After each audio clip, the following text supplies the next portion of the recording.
I'm looking at camera 1, right? No number. Damn, I was looking at camera 1. Facts, I did too. They might think I'm cockeyed.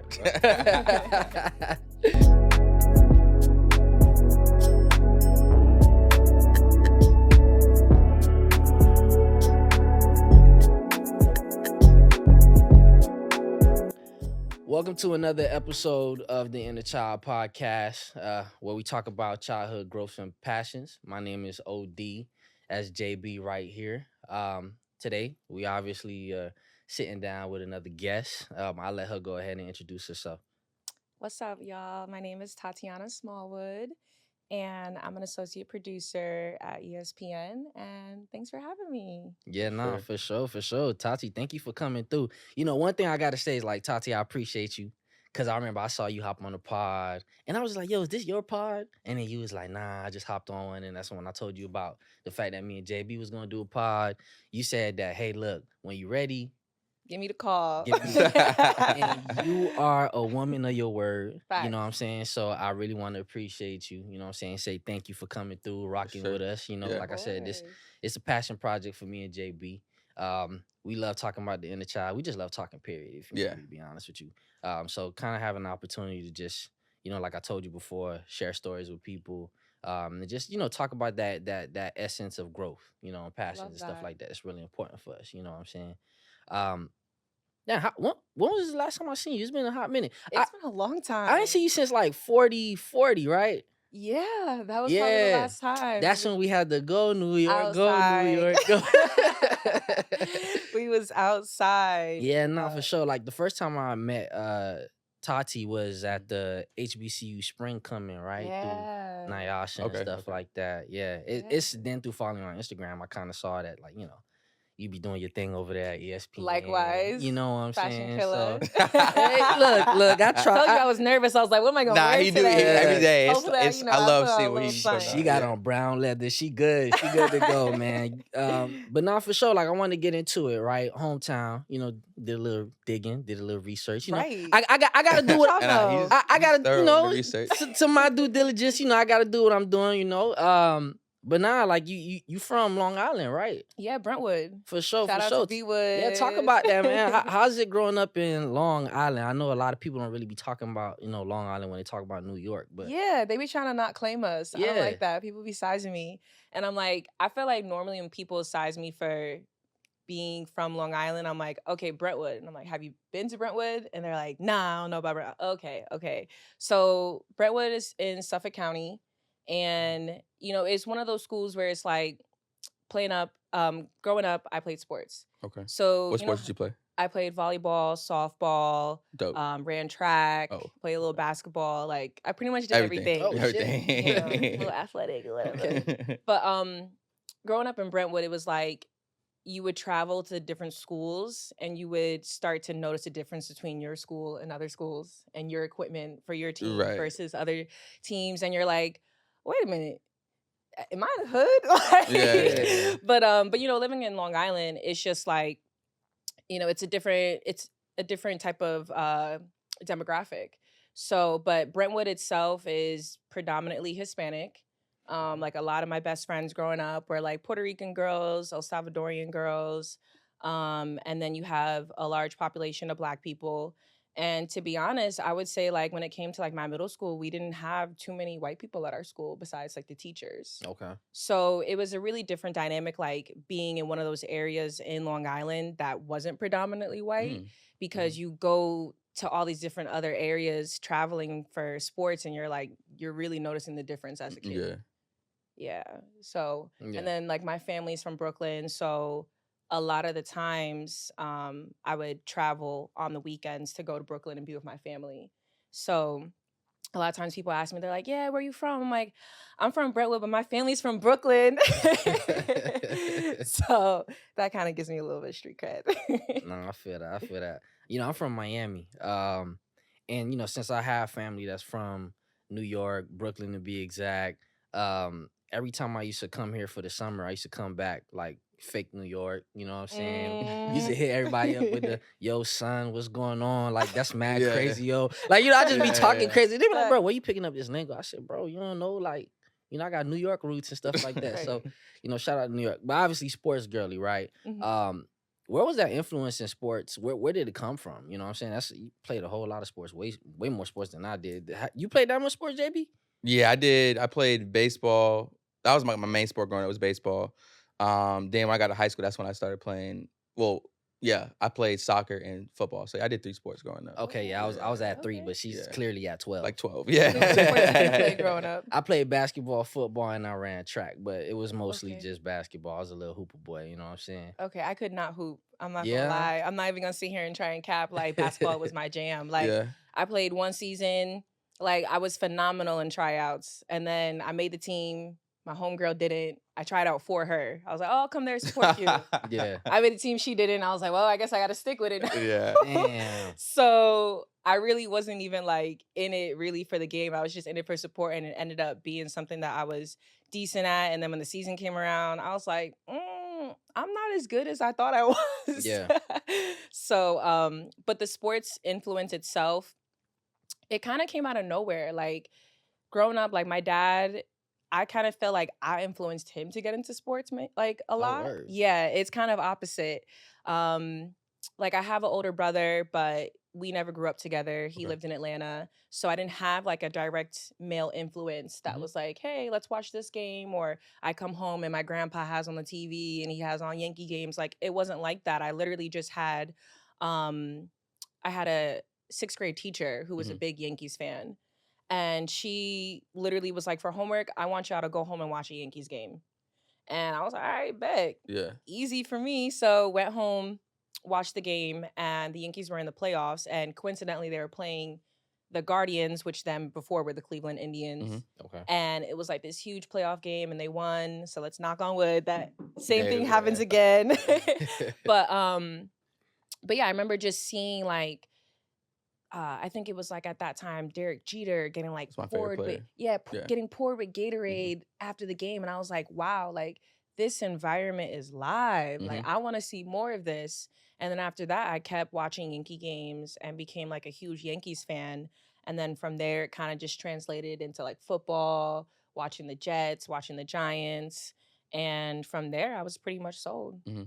I like the fact that you could remember that whole Derek Jeter moment, because that's kind of like how I got into liking basketball. I kid you not, could have probably been maybe 6 or 7 years old. We talking 2003, Michael Jordan playing for the Wizards. He just dropped 40, crazy 40 ball.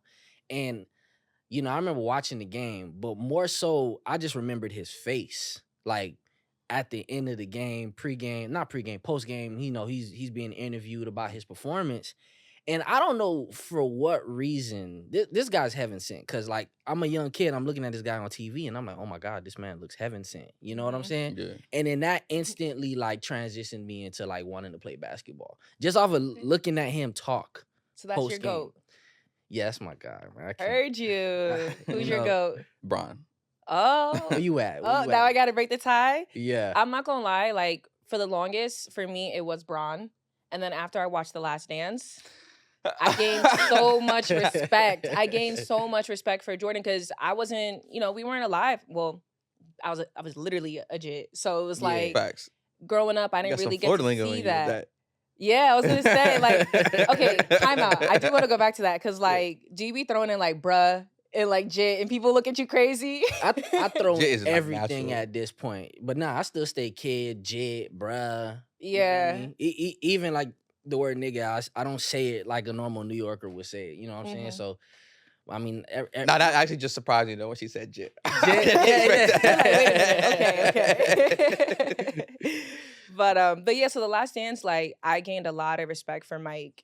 And just also, I kind of feel like the Pistons were, like, LeBron's Warriors now.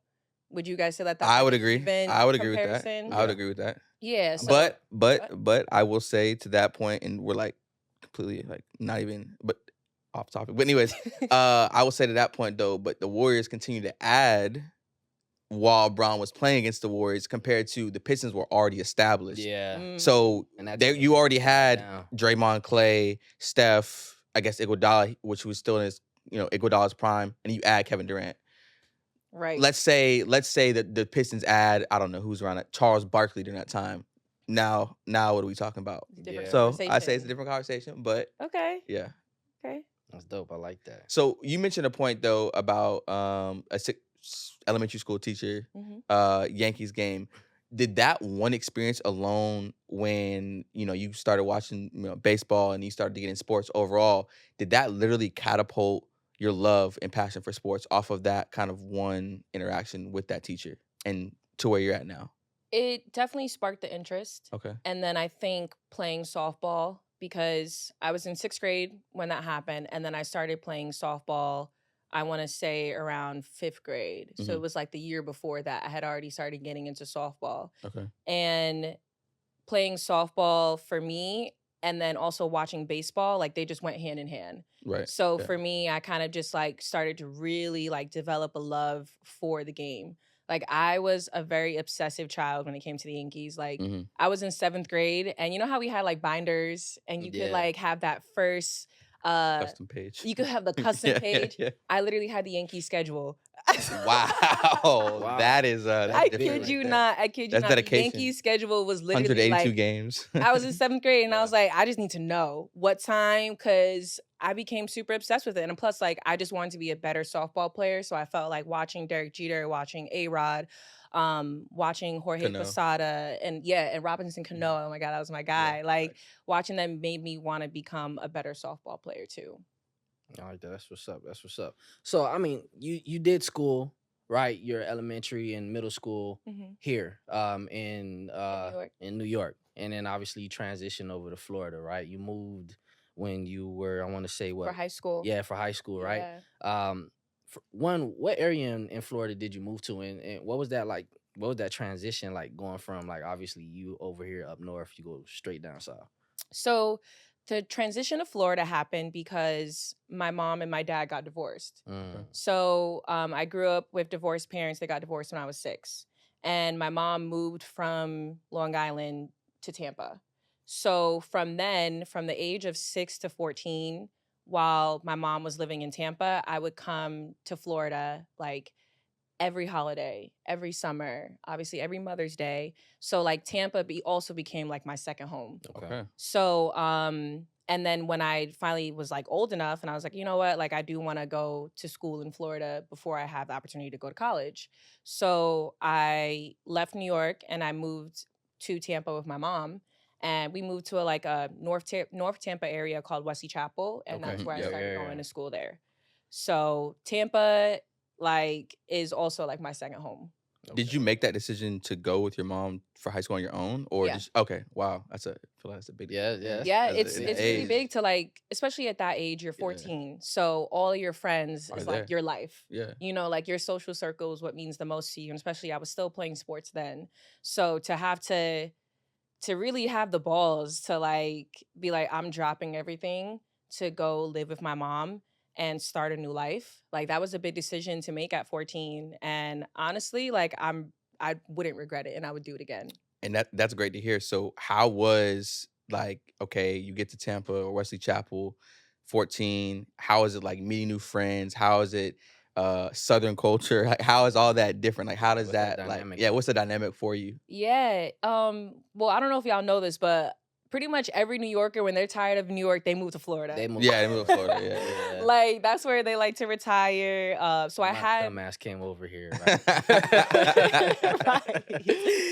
So my best friends in high school like were originally like born in Jersey, born in New York. Oh, okay. Like it was kind of easier to find people who were just like me. And my high school was also super diverse. So we had everything from like the super rich white kids to the super poor white kids to middle class Black families, upper class Black families, lower class. Like we had everything. Right. So it was a lot more diverse than where I came from in Brentwood as well. And I kind of had a new opportunity to find myself, to figure out who is Tatiyana.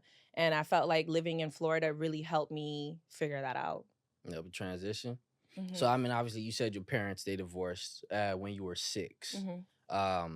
So if it, I'm assuming you kind of were raised in 2 different homes, right? You spend time with daddy, then you go ahead and spend time with moms. I guess like what does that feel like? You know what I'm saying? you're Tatiyana, daddy's girl one day, and then on the weekend or whatever the next day may be, you're your mama's girl. Your Like mom's, yeah, right. what's the difference there? Yeah, it was a big change for me, especially like you said, like I was a daddy's girl, like through and through. Yeah. So my dad raised me as a single father from age 6 to 14. So what that looks like for us is picture days, he's doing my hair. He's putting my hair in pigtails. He's taking me shopping. He's telling me I can't wear skinny jeans. I'm like, Mom lets me wear skinny jeans. Yes. But so it's like, I went from being a super daddy's girl to now where my mom, she was more on the independent lifestyle. Like, I'm going to drop you off to practice. You gotta find your way home. Yeah, that sounds like my dad. Find your way home. Or like, I'm going to give you this money for dinner, make it work. Yeah. Like that was her kind of, and she also traveled a lot. Like she was on the road for work a lot. So there were times where I was just like, I really had to be independent. So it was a big transition from just dealing with their parenting styles. But I would say from like a kid perspective, I love the fact that I could get on a plane by myself in New York and go to Tampa. Yeah. And like that once again, like that kind of just build the independence in me to feel like, okay, well, I could just do things on myself, like on my own and be by myself. And just being able to like have two different homes and know that like Florida kind of became like an escape for me. Yeah.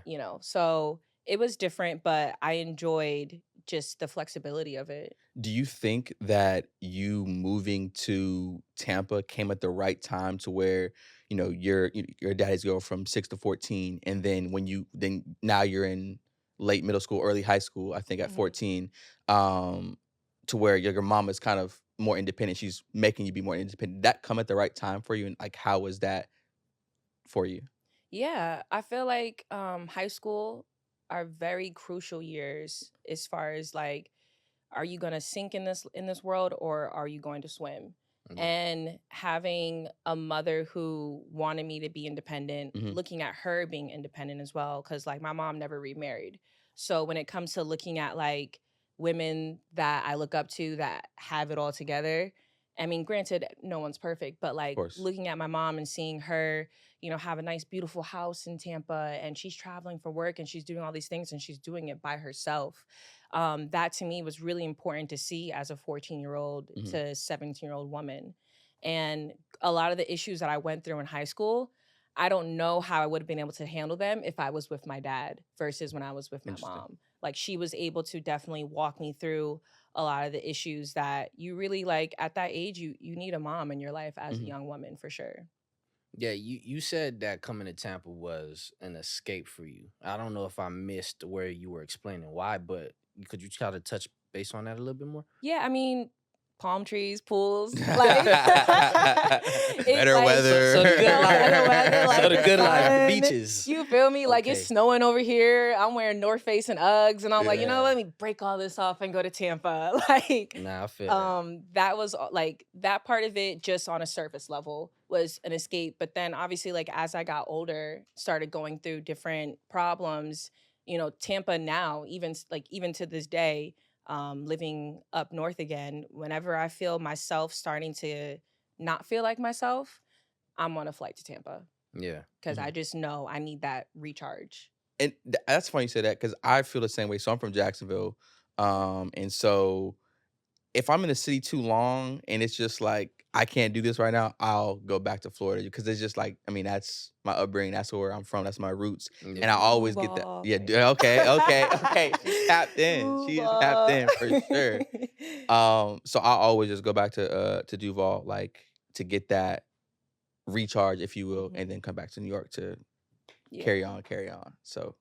Yeah, I'm a little different. I mean, I love going back home, but I only need like a day. You know, I only need like a day. You know what I'm saying? Love you, mom. You know what I'm saying? Right. But you go back home and then say, hey, you know, take me to work, pick me up from work, and when I pick her You up cut from the work, grass? it's wait, I need to go to the grocery store real quick, and then the So grocery. they putting you to work. Yeah, That's the difference. and then it just turns into one of those things where it's just not fun anymore. But I love going back home. I mean, you know, over here in New York, it kind of gets to a point where things are very overstimulated. You see so many Facts. people, you moving so fast, like, you know, I remember being in Tallahassee, like, you know, going to school in Tallahassee, but also working there. Like, I had an opportunity to just wake up, sit back, you know what I'm saying, and just get ready for the day, right? And even going to work, the commute wasn't crazy. Like, my anxiety wasn't going up the goddamn roof. Like, you get over here, you wake up, you got to go on the train, you praying to God that there's no damn delay. Or the train's not full. That the train don't stop in the middle of the tunnel. Wilding out at 7 o'clock in the morning. I'm saying, like, yeah, it's a lot. It's just a whole lot. So, like, for me,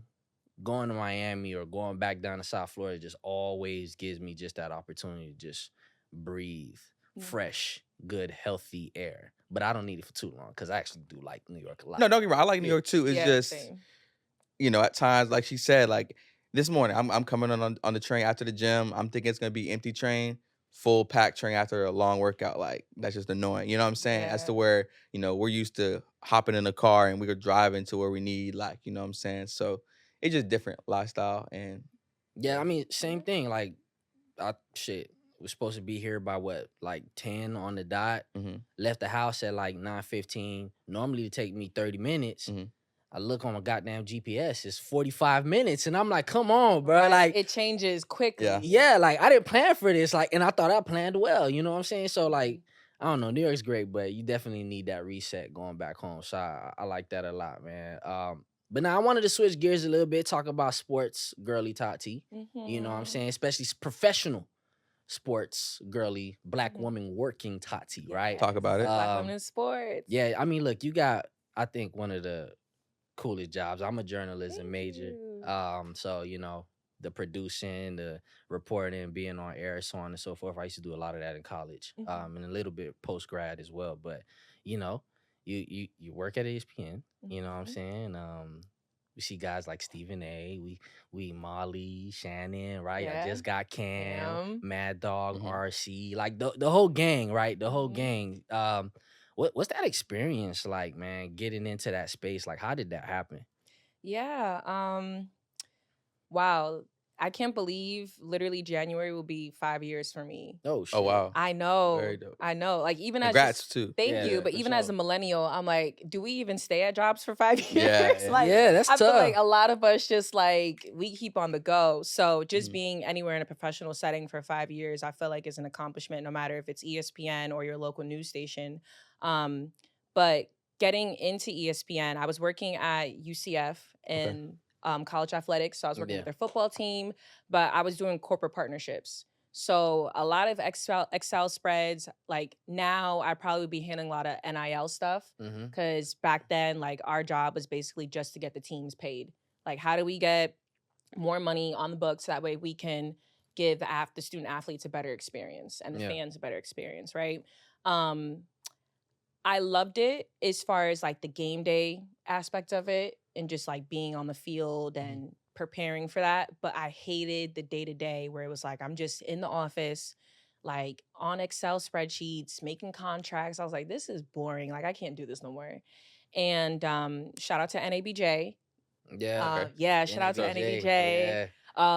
I met a lot of folks who worked at ESPN through NABJ in 2017. So when 2019 came around and I was pretty much ready to leave UCF, I applied for a production assistant job, and I just, shot a little text to one of my mentors that I met back then, and I was like, hey, I just applied for this job at ESPN. Like, let me know if you can at least get me in contact with the recruiter. So boom, he was able to lob me. And then from there, it was pretty much just up to me. And linking with the recruiters, interview after interview after interview. I interviewed with 10 different people to get to ESPN. Oh my God. 10 different it's people. A gauntlet right there. In 2 weeks. Like, in 2 weeks. In a 2-week time span, 10 different interviews. Yeah. And I don't know like what the process is now, but I can't see it being the same. Yeah. Yeah, But 10 interviews is crazy. yeah, and it would be like it would be maybe one Zoom call and 3 people on, and now 3 people are shooting questions at you. Mhm. And then like the next day they're like, all right, you're gonna interview with 2 more people. I'm like, all right, cool. 2 days later, all right, you got another 2 people. I'm like, Yeah. okay, this is y'all for real. I low-key had a little experience like that. I was trying to get a Stuart Scott internship, like when it first came out, like the inaugural Stuart Scott internship, and I was on a call with like 5 people, and they all like shot rapid fire questions. I mean, long story short, I didn't get it, but But you tried though. yeah, I tried. Yeah, I tried. But yeah, no, I had a similar experience. What I wanted to ask you though, right? Because you mentioned some really good stuff right there. NABJ, you connected with people, right? I think me and JB right now, even at this grown ass age, like we're still trying as hard as we possibly can to be the best networking professionals. But it seems like that's something that you was able to grasp, a concept that you got on pack like early. You went to NABJ, you had a mission, boom, picked up a contact. That contact led you to your current role right now. So it seems like you're confident, right? Where does like that come from, right? Because I remember being a student journalist, and I went to NABJ. I went to a couple of them. Which ones did you go to? I went to Miami, and then the next one I went to the one that was, what's the one that was after Miami? Because you know how they always like switch cities. It's always They like switched cities. I went to a whole nother city, but I was there for just like one day. Came back over. Was it Detroit? Maybe. I think so. Might I have think been, it was Detroit. I was legit there a day left. But yeah, like it was a nerve-wracking experience for me. Like it's intimidating. Yeah, for sure. Like, how do you get through that? Oh my God, I'm so happy you asked me that, because I love sharing this story because I feel like it'll relate to so many young journalists. Yeah. I remember, so I went to NABJ 17, which was in New Orleans, and they had a round table where you could have like an interview with a few of the recruiters for ESPN. And it was like 2 recruiters, but it's you at a table with 6 other students, and you guys are all interviewing at the same time. So everyone has their resumes in front of them, and everyone's basically giving their elevator speech saying why they're better than the person next to them. Ooh. And why they're better than. Yeah, pretty much. And like at that point, I was like 21 years old. And I just remember listening to everyone go down their resume with all their experience and all their internships. And I just look at my resume and I'm like, I ain't got shit on here. I was like, I just felt so low because I was like, what I felt like was on my resume wasn't better than the next person around me. And I remember leaving that interview and I had a panic attack. Like I called my parents crying. I blew it with ESPN. I'm never going to get an opportunity to work for them. Like this was, like I felt so I just felt so defeated. And that was in 2017. So obviously like here we are now where I'm like going on 5 years at ESPN. Like that story just means so much to me and my parents because they always bring that up. They're like, remember when you were crying because you felt like you bombed that first interview? Yeah. And like your confidence took a hit. But I think that over time, like I think it pushed me though. I think it definitely pushed me to like want to do more stuff. And I realized that like, okay, I didn't have like all these different media internships. I had like one media internship with a nonprofit school and that was pretty much it. So for me, I was like, if I'm going to show that I'm good at like what I want to do, I need to also like do stuff on my own. So that's when I started making my own YouTube page and I started going to games by myself, making my own content.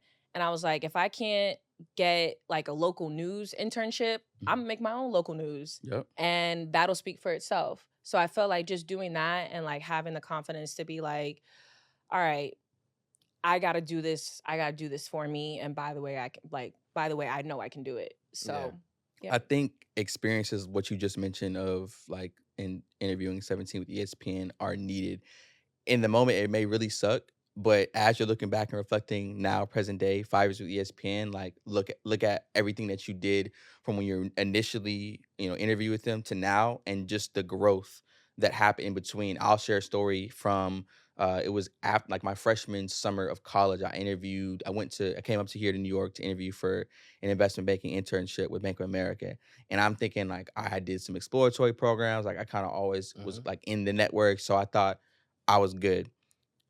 From the very first 5 minutes of the first interview, and it was 4 after that, I knew I didn't get it because like they were asking me quite super technical questions that like I just didn't know, and I didn't have the experience because I didn't have any internships yet based off of other people and my classification. And after that, I said, like, this will never happen again. And like when I have that next opportunity, like I'm gonna make it to where like I know I got it. So I remember I came back, I talked to some older peers in school. They gave me this book. It's called like the Wall Street Oasis. And essentially it's everything that you need to know for like finance, interviews, but specifically banking. I just was reading that in my spare time. Then middle of sophomore year, this is like before we had crossed or whatever, I got a call to come do an interview again, but for another division within Bank of America. Came up in every interview, like I just felt confident, like, and I could while in the interviews, I knew like I'm getting this, I'm getting this, I'm getting this, and sure enough, like a couple months later, I got it. So I shared that the story to go off what you shared in a sense of sometimes you kind of need those almost reality checks, if you will, to make you work even harder. And I love that you created your own news stories, you created your own content to showcase your own portfolio, and I love that. And I hope that people watching, do the same in their own respective ways. Yeah, no, for sure, for sure. So, I mean, you're at ESPN, right? Producer for First Take. You are seeing some big primetime players producing some segments. I mean, on a day-to-day basis, multiple segments for really prime time. What's like that day-to-day like? You waking up, y'all creating these segments, and then they're being talked about on show. Like, what's that day-to-day like? Yeah. Well, first, I'm not a morning girly, so like having to wake up at like 5:30 a.m. is still one of those things. I'm like, all right, I'm in the grind. But yeah. So like a day to day for me is waking up super early. Checking the news feeds, seeing okay, what was the score of last night's game? What were some talking points? Like, were there any post game sound that's jumping out to us? Like, we have a really good team. Like we have, I'm not saying I'm biased, but I feel like we have one of the best staffs like at ESPN. Like when it comes to be number one for that damn long. Facts. So, yeah. Hello, let's talk about it. But yeah, no, everyone on our staff is very intentional about what we do and about putting on a good product. So I feel like that's number one. So like we have our pre-show meetings in the morning, and those are as early as like 7:30. And then the show starts at 10. So from 7:30 to 10 a.m., it's a sprint. Like it's not like I'm just sitting at my desk and, if I want to write scripts today, cool. Like, no, like you're literally in a time crunch, writing scripts, putting together segments, making sure talent is prepared, getting together notes, box scores, all the different stuff, setting up the studio, making sure that everything where it needs to be, like all that stuff happens in like a 2-hour time frame every single day. Yeah. So I do like the pressure of it, but mainly my responsibilities is to write. And my first few years at ESPN was a lot of video creation, a lot of montages, and putting together really cool elements. And now I get back more into that journalism side where I am writing every day. Right. I'm looking at the games and I'm saying, okay, Patrick Mahomes had 5 touchdowns last night and is still leading the league for MVP. Like, how do I want to now reflect that in our script for Molly to read? Yeah. And now we have to come up with a question of like, should Patrick Mahomes be the MVP frontrunner? Like, these are all things as producers we have to literally just like tie together to put the show together. Okay, this might sound like a silly question, but are there ever times where whether it's you make the question or not, it could be somebody else, and then it's put on like screen and they ask this question live? Do you ever look back and say, well, maybe I shouldn't have asked that question or wrote it that way? Like, does that ever happen for you? And like, how's that like after the like fact? when people like drag us on Twitter and they're like, why the hell did they say this? 100%. Yeah, I had to know. 'Cause like, there's questions I'm like, why are we asking this? Right. I mean, all the time. Like I said, like we're a big group, so everyone has different ways that they go about seeing things, like just naturally. Okay. So, but at the end of the day, like I let the bosses be the bosses. Yeah. I let them make those hard decisions because they know that, like, if anyone's going to take heat for it, it's not going to be me. Right. It's going to be them. Yeah. So I let them do their job. And they're the ones who, like, make those, decisions on whether or not, like, hey, but we have post-show meetings every day where we come together and we talk about, like, hey, maybe this didn't work and maybe this question could have been asked differently. And we kind of just, like, continue to learn from those moments. But at the end of the day, it is about entertainment. And we can't forget that. Obviously, journalism, you have so many different avenues, and obviously the truth is first and everything else comes second. But like, entertainment is also a really big part of why we're successful. So asking those questions that are going to get Twitter riled up is sometimes one of those things that we do on 100%. purpose. The hot topics are needed. I mean, that's Yeah, what we love the hot takes. Yeah. We love, and I know people all the time, you guys talk about the Cowboys so much, da-da-da. That's what's up. Cowboys rate. They though. sell, yeah. They I'm rate. saying, We know that though. Everywhere Even you they go, get- you see yeah. Cowboys then fans. Stephen A. get to do his skit. You know what I'm saying? And that's a Exactly. big one for y'all. Like that skit right there. The whole Cowboy Stephen A. thing. That's big. Mhm. You know what I'm saying? Oh, yeah. That's a what's up. staple. So Oh yeah, for sure. I mean, clearly, black women in sports. You know what I'm saying? That's a big responsibility. Because I mean, black people in general, it's kind of like a fight for us to kind of just exist in any professional space, right? But to obviously be a black woman in sports, that's a pretty big thing. Talk about your impact there, and I guess what are some of the things you do to kind of like push, more black women into that space? yeah, that's a great question. And you're right, it is a big responsibility. And I don't take it lightly at all. Like, I know that pretty much every day when I walk into that office, like, I am the only black woman producer at our office. I am the only black woman producer on our staff. I didn't know that. Yeah. Really? Like that's big. Like not first take, but you're saying the entire. Well, I'm saying, in New York office. Oh, okay. Yeah, okay, in New for York sure. specifically, I am the only black female producer there. Got you. And on our staff as well, I'm the only black woman producer. So these are things that I don't take lightly. Yeah. And when it comes down to talking about Angel Reese, when it comes like talking about Asia Wilson and, like the hot topics of the WNBA Right. and just different things that I feel like sometimes not only black men, but just men in general don't think about. I do feel like it is my responsibility to say something. So I don't take that lightly. And when it comes to bringing in more black women, I'm 100% like, anytime there is a production assistant that comes to me and they're like, hey, I really want to shadow First Take.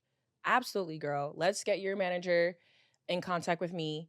I'm gonna let them know, like, this is what she's gonna do. She's gonna shadow me from this time to we want you to get I want you to meet Stephen A. I want Stephen A to meet a lot of these younger black people who are hungry. And it's also important for me to make sure I'm bringing around the right people as well.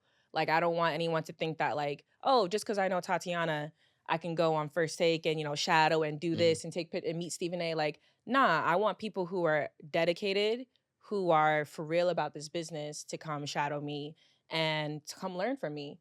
Because when I'm not here, I want to make sure that, like, this spot gets filled by another black woman. Yeah. I want to make sure that when there's more opportunities that open up, they're looking at me and they're saying, you know what, Tatiyana did a really good job. Let's trust her recommendation. So a lot of that falls on me to make sure that I'm putting my best foot forward, to make sure that the girls coming after me don't have to have any type of like preconceived doubts from other people of whether or not they can do the job. Right. So I take that, I don't take it lightly at all. At what point in the 5 years did you start to do that? Like, kind of mentor other like young black girls or men or women who come to ESPN, and you kind of like take them on your wing or like allow them to shadow First Take? Like, when did you start to do that? At what point? It was really when I moved to New York, because originally I was living in Bristol, Connecticut. That's where ESPN headquarters is. Yep. So like SportsCenter, NFL Live, like a lot of our main shows are in Bristol. So I lived in Bristol for 2.5 years, and then I got promoted to become an associate producer and moved to New York. And like I said, like that was right as COVID was like dwindling down. So there were very few people in the office.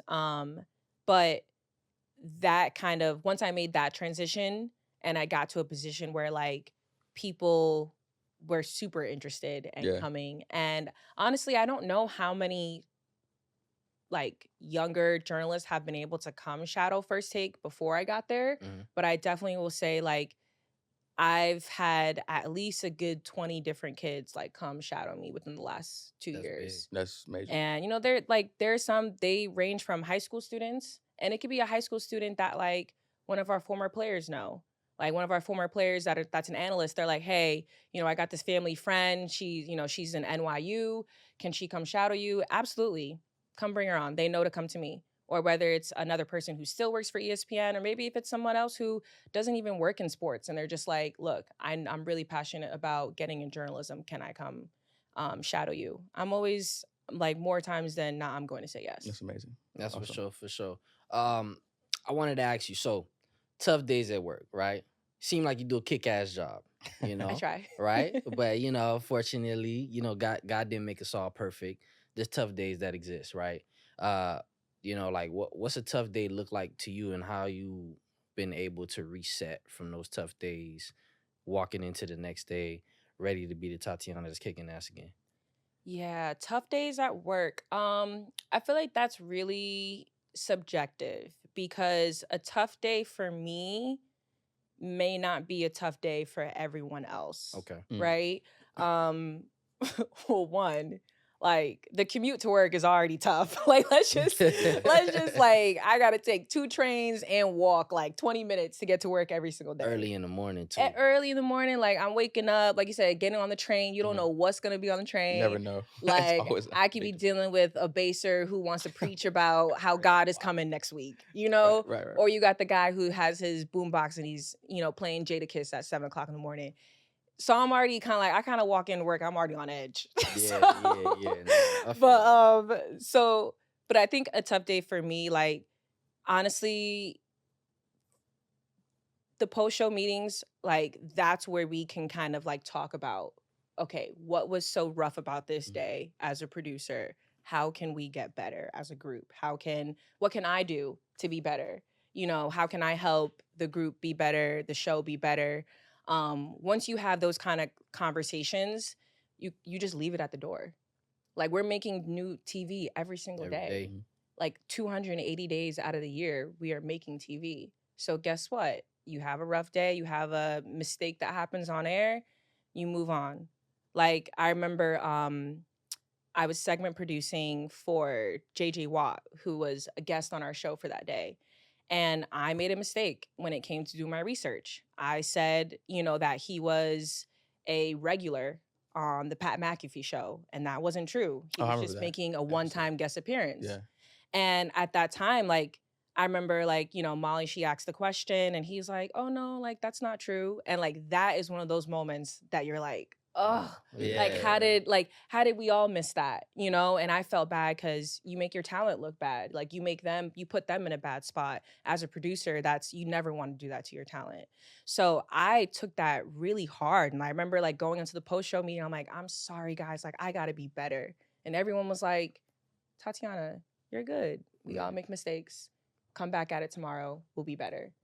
And then coincidentally, JJ Watt ended up being a regular on the Pat McAfee show. So I don't know if I just predicted the future or what. Yeah. But like, you had to learn to like leave things at the door, because tomorrow is a new 24 and we're making another show tomorrow.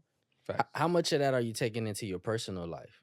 Like that quick reset, like leave it at the door. Next day, we shooting a new episode, so that stuff that happened yesterday doesn't matter. How much of that you taking into your personal life? That's a good mindset to have, honestly. Like to take that from work into personal life. I'm probably still working on that. I mean, no, still working on that for sure. Nah, it's hard. I think when everything's more personal, it's kind of a lot more dear to heart. So it sits on the chest a lot more. Like I know some shit that I could fuck up on at work. Will probably bother me that day, but once I clock out, go home, reset, probably hit the gym, take a shower, and eat some good food, I'm good. You know what I'm saying? And I just get ready for work the next day. But if I fuck up today, right? Like a parking ticket hurts me for 6 weeks until I fucking pay for it. Right, you know what I'm saying? So I could see why you say that. You know, personal stuff just always it just sits on the chest a lot more. You know what I'm because saying? you can't clock out. Yeah, for sure. Now, you have some? No, good. Yeah. I got a bone to pick with you, right? Oh, I saw on the previous show that you shot. You say you was a Nets fan? Oh, brother. And what's the obsession with the New York Giants? Tati? Oh my God. You at the game every week. And they not win. What's going on? I'm going tomorrow. Okay, so 2 parts to that. Nets, I'm not even gonna get into too much about the Nets because like I am a Brooklyn Nets fan because like I said, like family's from Brooklyn. Okay. You know, just when they moved from Jersey to Brooklyn, like I don't know, I just grew up not wanting to be a Knicks fan. I saw what Knicks fans were going through. I saw how much heartbreak. But were the Nets ever good for real? Okay, but it's like it was kind of like a fresh slate though. Yeah. It was like, all right, yeah, cool. We could start fresh with this team. Let's see where we go. And then we got like, we got KG, and then now we got KD, James Harden, and Kyrie. I'm on top of the moon. Y'all had a squad. Right? On top of the moon. I'm looking at Knicks fans like, haha. You feel me? Now it's a little different. Yeah. So I was fake jacking the Knicks last season during the playoffs. I'm not even gonna hold you. But yeah, the Nets, like, that's just more home team stuff. Like, I'm not at every Nets game, as you see. Like, the level for my love for the Giants is way different from my love for the Nets. I could tell. When it comes to the Giants, I don't play games. Like, those are my guys. I'm ride or die. I've been tempted by a lot of different people. A lot of Dolphins fans be trying to get me to switch teams. Yeah. A lot of Eagles fans be trying to get me to switch teams. So and I'm not doing it. Do you feel like they should have paid Daniel Jones all that money? Absolutely not. I was about to say something like that. Absolutely not. Go ahead. I mean, I was never sold on Daniel Jones from the time we drafted him. Same, 100%. I was shaking my head, trying to figure out what the hell was going on. So for us to pay him all that money, but and honestly, like we all got fooled. I feel like Daniel Jones had an amazing run in 2022 and we all got fooled. So I can't really fault them for wanting to put the quarterback and someone who they invested so much time, a draft pick, so much energy into. Pushed out Eli Manning, brought in Daniel Jones, pushed out Odell, still had Daniel Jones. Now we have Saquon, pushed out Saquon, still have Daniel Jones. Like, at what point, like, do you just give up on him? You can't. But that's what I was about to say, though. How can you pay him, but not take care of Saquon? Like, he was there through everything. You know what I'm saying? Like, to me, that's where it's like, the tough part. I don't know. I look at Daniel Jones a little bit in the same, respect that I look at Tua. You know what I'm saying? And I'll say this.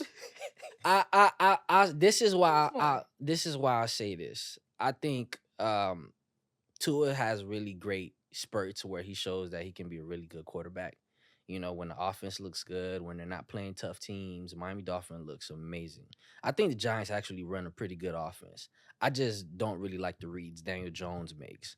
And to me, it kind of gives me Tua vibes. It's right. Like, we got this guy that can put up good numbers, but once you put pressure on him, he looks bad. But at least Tua threw 3 picks before he got that concussion. Like, he was playing bad. Yeah, he was. And that's fair, but at least y'all, like, it translates to some wins. Like Daniel Jones, even if he doesn't. Before we continue, who's your team? I'm a Jaguars fan. You're a Dolphins fan, right? Yeah. Okay, so this could be a valid conversation because the Jaguars, y'all need a lot. But it's not even like, I mean, last week in London we dropped 5 touchdown passes in the end zone. Like not we're run a route and if we catch it we're in in the end zone we drop 5. So it's like I don't even know what to do with that. I mean, don't get me wrong, Trevor's had his ups and downs, but I feel like Trevor, I have a big question mark on whether or not I think he's a good quarterback. I have a big question mark around him. I really don't know. So as a Jags fan, speak to that. I agree with you on that. I mean, I think it's like, okay, his rookie season was cool. Sophomore season, kind of a slump. And then like last year, we're trying to we beat the Titans in the playoffs and you fumbled the ball with nobody touching you. It's kind of like, I don't even know. Yeah. Like that's just a Jaguar thing that happened. And so we already paid him. I mean, some of y'all paid in. We already paid Trevor. So at this point, like, we're riding with him. I don't know. Is it a new coach? Is it a new offensive coordinator? We have a great tight end. We have 2 solid receivers. Shout out to Gabe Davis, UCF. Yeah, for sure. UCF grad.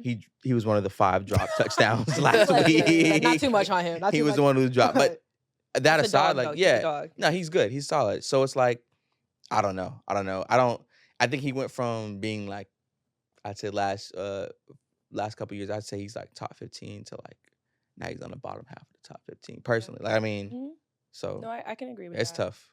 But you see how I like flip the script and start talking about y'all teams, right? So just like take the heat off Saquon. Look, Dolphins fans are struggling right now. We got to figure out what's going on over there. So we'll deal with that another day. Go for Tyler sure. Huntley.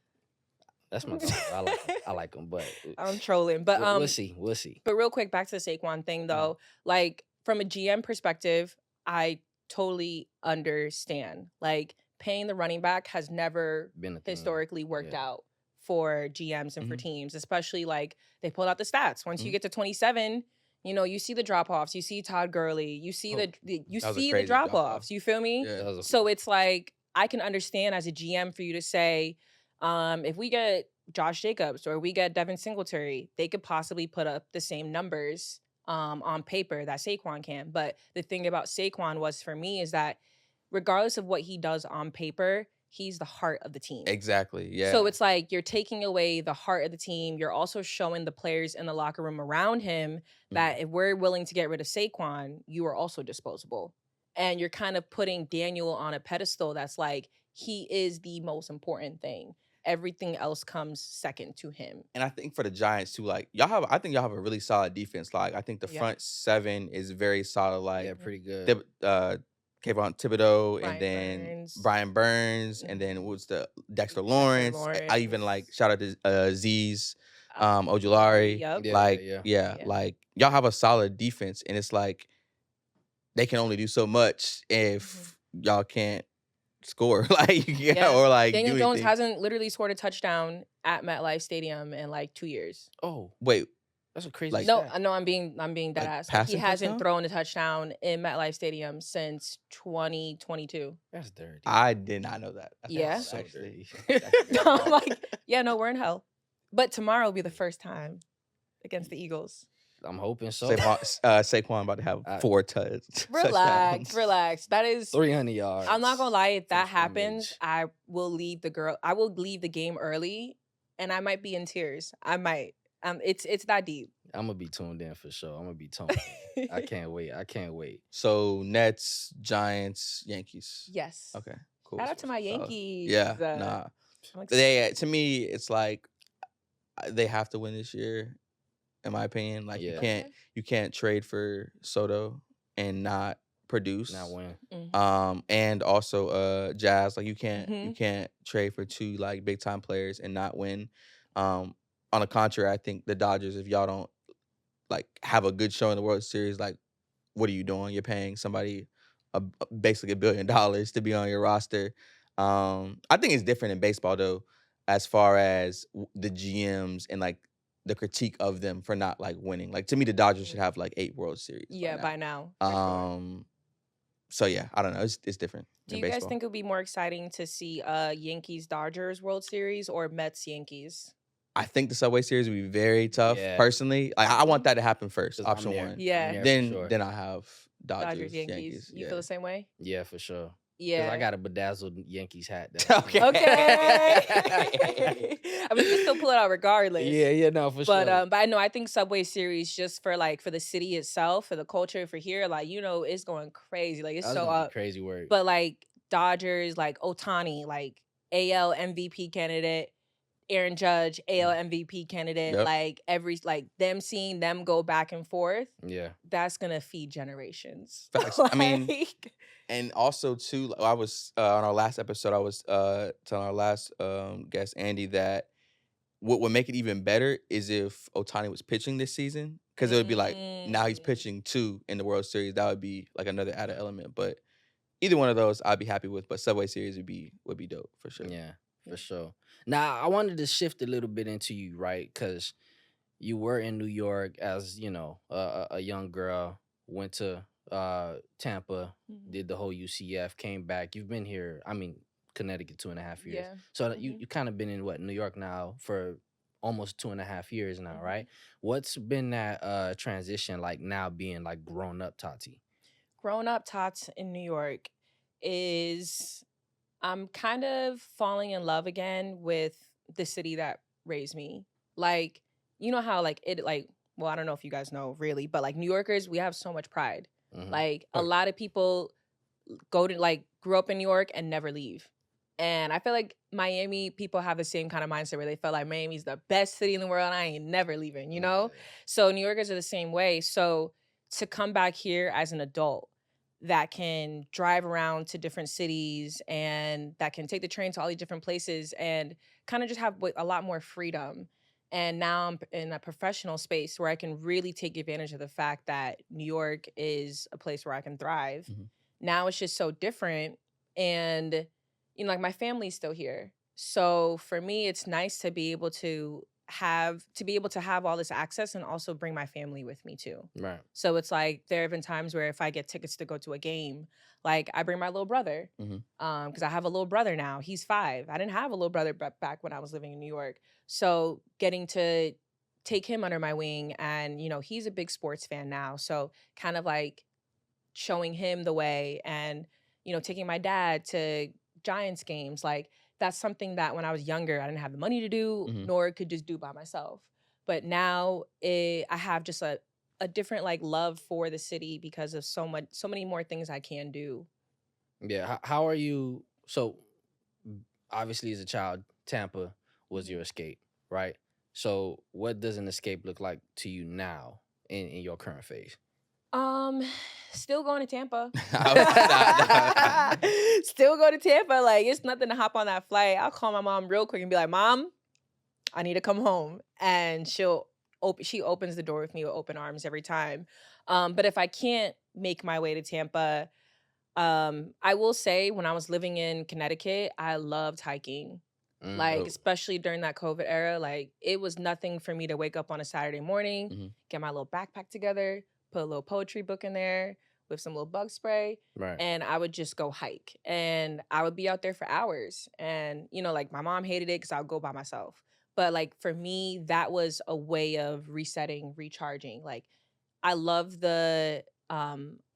the challenge of hiking itself, like getting to the top of the mountain. Yeah. And then when you're at the top of the mountain, just relaxing and looking around, and you don't really see anybody even around you. All you see is trees and just like nature's beauty. And that to me itself is really humbling and really brings me back to center. So when I was in Connecticut, I did that a lot. And then now in New York, it's still kind of hard to separate myself and feel grounded again because there's no beaches, and the beaches here, I don't want no parts. Yeah. I don't want no parts. Never been, won't go. Yeah, nah, don't. Ain't gonna Especially being from Miami, don't even ruin your day like That's that. some gray water. Like, what's come on. that? So it is kind of hard still trying to find an escape up here. But I like to work out. I like to stay active, you know, go to Liberty State Park, look at the views, go to the water, look at the views. Like anytime I'm around water or nature, I feel more centered. Yeah. Yeah. Are those things like therapeutic for you? Yeah. Like in the same sense? Okay. Oh yeah. Yeah. Like I love like kayaking, like I said, hiking, like whitewater rafting, canoeing, like all that stuff I'm game for, because it just like, especially with a good book, like I could be out there on the water for hours and you can't find me. And and I'm happy. You do therapy by any chance? Yeah. Yeah. Big therapy girl. Like, I mean, to be honest, I've been in and out therapy since I was 6 when my parents got divorced. So when I was in school, they had a program for kids who had divorced parents. It was called Banana Split. It was really cute. Okay. That's a nice They made it cute.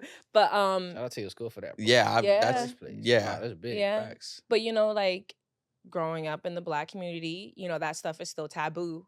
Like was still taboo for us. So when my parents first found out that I was doing that, they like shut it down. They're like, nah, you can't be in school talking about what we got at home. But that's, you know, that's a natural like response for especially, you know, that generation. Yeah. They didn't really do therapy. So But as a young kid, I recognized when I needed to talk to somebody. Mhm. And I kept that mentality growing up throughout my life, where I felt like if I really needed to talk to somebody, I don't feel ashamed to, I don't feel ashamed to reach out and say, okay, I need help. Let me talk to this person, or let me just see who can help me. And therapy has changed my life in many different ways. My best friend, Kimberly, she's a therapist, and I see how on her side of things, being a therapist has also changed her life. So I'm 100% down for therapy Yeah, every down for time. therapy. Yeah, no, same here. I'm in and out of therapy right now. Not doing therapy only because I'm just so busy, but always something I always need to make time for. I mean, I just love that. I think opportunity to just be as safe as I possibly could.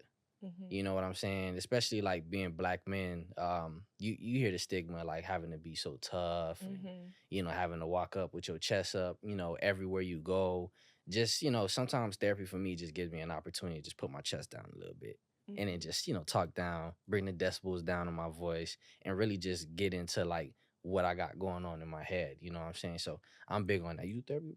Nah, I've actually never done it. I actually want to go to do it because like I want to do like family therapy. So I want to do family therapy like my mom, my brother, and my dad, like group therapy, and kind of like be able to articulate, certain um, feelings or things that have happened, like nothing negative, maybe just like interactions that we've had over the years, and how we can like kind of just continue to be a strong unit as a family, like moving forward. So I'd be interested to do like family therapy. That's amazing. Do you know if they're as open?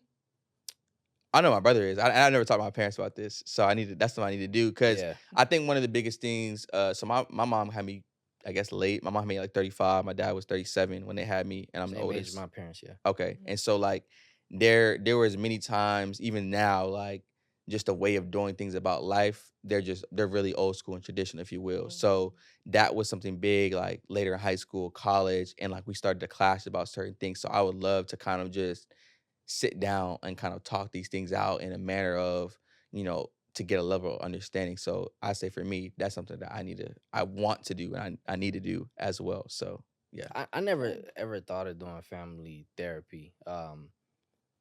But dealing with my mom, and I love her to death, mommy. I love you to death. But yeah, that's a tough one. That's a tough cookie. So definitely something I think is needed across the board for every family. But I don't know if I get my OG there. Yeah, we're gonna have to figure that out. I agree. You know what I'm saying? I agree. That would be kind of tough, but it's necessary. I think it's really helpful.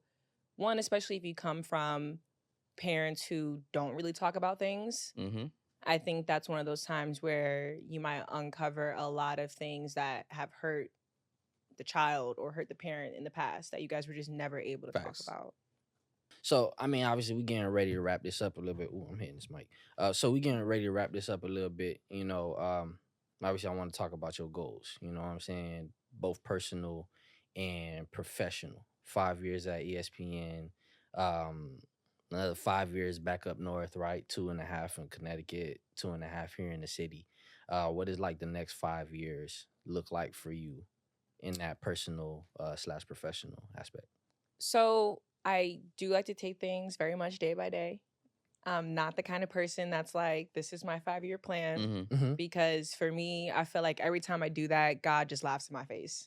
And he's like, because that man be having plans. What? He'd be like, you really thought every time I try and do something else, he'd be like, come right back. Yeah. So thinking that far out for me is just something that I've learned to not do just because it works best for my personality and my faith. But as far as like a shorter timeline, I've really been working on my brand, personally, professionally for sure. But like, as you see now, like I do a lot more of like social stuff when it comes to working with different brands, working with sponsors, and just having people buy into me, Tatiyana Sierra Smallwood, as the person I am, not Tatiyana, the producer at ESPN. Right. Like I want people to understand that like I am a person just outside of my job. And I really like capitalizing on the things that I'm passionate about, which is like, I get to go to Giants games sometimes. And that for me growing up, I've always been like, yo, if there's a time where I can go to Giants games for free and just get to like be there and make content, like that's something that I always wanted to do. And like now I'm doing it. So it's like, I don't really know what the sky and the horizon is for me, because I know that what I've wanted to accomplish, I'm currently doing it now. Right. So what's next for me is pretty much just like keeping my head down, staying true to my goals at ESPN, being a producer, making more amazing television, and growing and building those relationships with the top people at our network. And then also when I leave work, the work doesn't stop. I'm still working on my personal brand. I'm still trying to figure out like, okay, can I start getting like tapping into beauty sponsorships and, maybe doing more stuff that are around the city, and just networking more and just seeing what happens from there, because I know I have the tools and I know I have the talent. It's just a matter of, God making it all happen together. Yeah. We always ask all of our guests, like, how do you stay connected to your inner child? So for you, like, what is your inner child and how does that like stay connected through your journey and all of your passions and endeavors? Yeah, it's funny because I tweeted this yesterday and I said, I hope 14-year-old Tots would be proud. And I said that literally as I was leaving the studio after we had Snoop Dogg on the show. And like I met Snoop Dogg and I just thought Slight about flex. Wait, Yeah, sorry. Just a slight flex. But no, like I just remember like my middle school best friend was like obsessed with Snoop Dogg. And to just think about like, okay, here I am now in a professional setting, with people who I grew up listening to. I mean, like we all listen to Snoop. We all know, the bangers, but just leaving the studio, I literally thought to myself like, wow, Tots, like I think 14-year-old you would be pretty impressed with what you got going on right now. But as far as staying connected to that 14-year-old girl, connected to that 8-year-old girl who just started playing softball, I think for me, it's just about knowing my purpose and knowing that everything that I'm doing is going to help the next 8-year-old, help the next 14-year-old. And I never try to lose sight of that. Yeah. So I just always want to make sure that I'm doing something that I know that if I were younger and I was seeing this person on my television screen, or I was seeing this person, at a game, then I'm going to be inspired by that person. So just staying grounded and making sure that I understand my purpose. Awesome. For sure.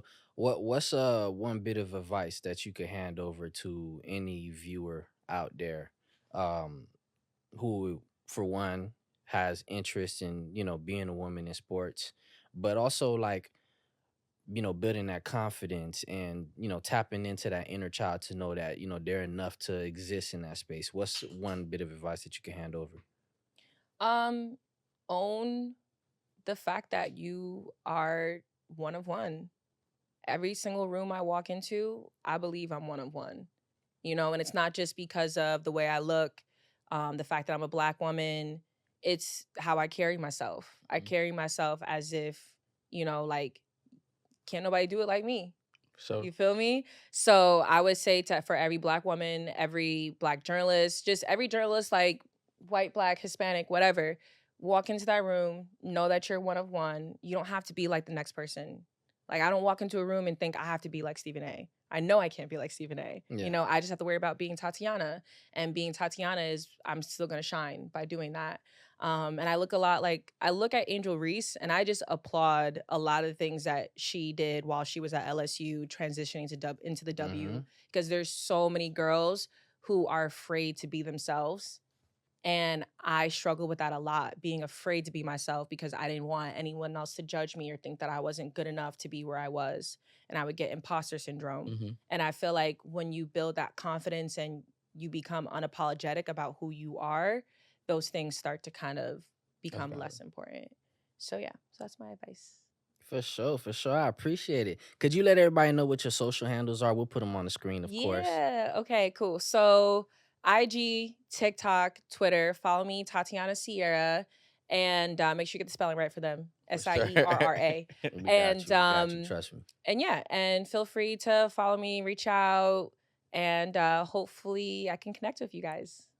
For sure. Thank you for having me. Of course, Tati, thank you so much for coming through once again. Woman of your word. We really appreciate that. Great episode. I'm pretty sure JB enjoyed it. It was a great time. Nice meeting you as well. For sure. That's going to wrap it up for us here at the InnerChild Podcast. Be sure to follow us on Instagram, TikTok. We're also available Apple Music, Spotify. Subscribe to our YouTube page. Once again, at Official InnerChild. Never forget to tap into your inner child, man. I'm OD. It's JB. It's my girl Tots. Peace.